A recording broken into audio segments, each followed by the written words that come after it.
Hey, buenos dias, ¿qué onda? ¿Qué pasó, amigos? John's Moto Garage. Welcome back to the channel. Honda Motorcycles announced about a week ago that they're going to be releasing a Honda CB350 Highness, a retro old school cool motorcycle. And so today we're going to talk a little bit about that bike.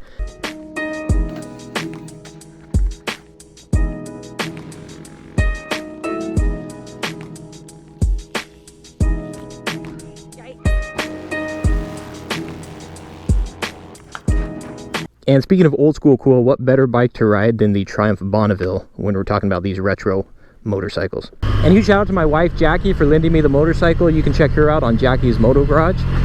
Alright, so the Honda CB350 Highness, Honda just announced this about a week ago. It's going to be initially available in India. It's a 350cc single cylinder. Now the original CB350 of yesteryears, from 68 I think to like 72 or 73, that was a parallel twin 350, but this one's going to be a single cylinder 350, disc brakes front and rear. Totally hit the nail on the head as far as the old school cool retro look. It's going to be available in 6 different colors, 2 variants, the Deluxe and the Deluxe Pro. It does offer some modern tech as well, if I'm not mistaken. Gear indicator, which is awesome for us beginner riders, Bluetooth connectivity, and I think if you go with the Deluxe Pro, may have the ABS and some other, standard features, or some other features as well. Now the thing I'm super excited about is there aren't a lot of options, especially not for beginners, if you want this retro style motorcycle. You've got Honda, which has their Rebel 500 and 300, not old school cool, but a great beginner bike. You've got tons of like naked Street Fighter options out there. Honda's got the CB300, you've got the Kawasaki Z400, KTM Duke 390. I mean, there are a ton of great beginner motorcycles, but again, if you're looking for this retro old school cool, you don't have a lot of options.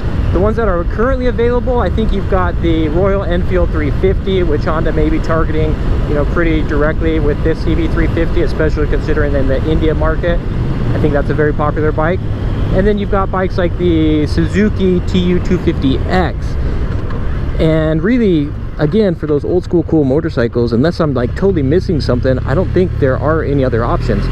And so when I first saw this bike, I ran over and showed my wife Jackie, because she's a huge fan of the cafe racer style. She loves those bikes. That's why she's got this Bonneville. But when she first started riding, she went out and bought a Triumph Thruxton 900 for the style, but it was just way too much motorcycle for her. And so she just didn't, she didn't like it. She wasn't comfortable on the bike. And I showed her the picture of the CB350. I was like, hey, this would have been the perfect bike for you had it been available at the time. And she concurred. She agreed. She likes how it looks and everything. And so again, the Royal Enfield 350, I've never ridden that bike, don't know a ton about it. It sounds like it'll be comparison wise should stack up pretty closely. I think it'll come down to personal preference in terms of what style you prefer.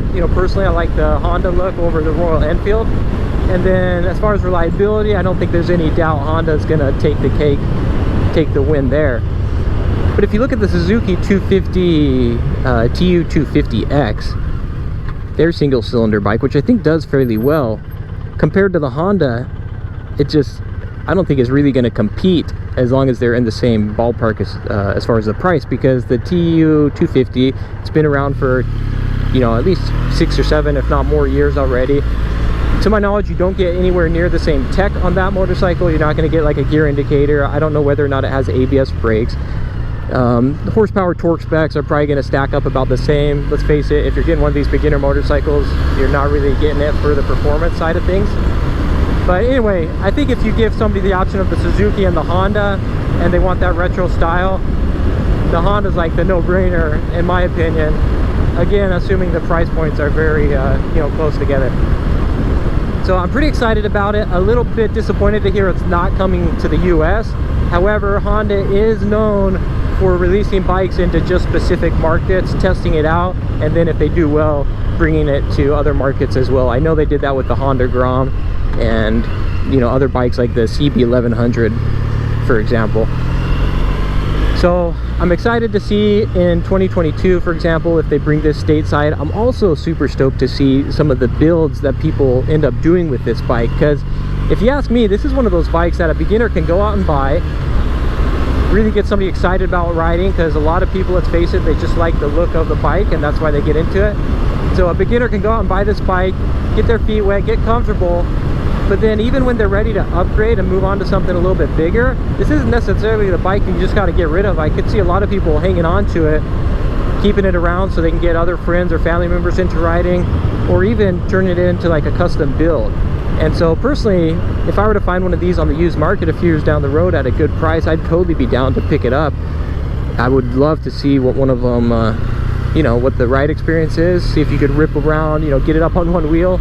And I would love to see some of the aftermarket custom builds that people do on the bike, because I'm sure you could do a lot of really cool things with it. So let me know below, what do you guys think? If you were a beginner, and or if you are a beginner, is this a bike that you would be interested in? Do you think Honda should bring it stateside?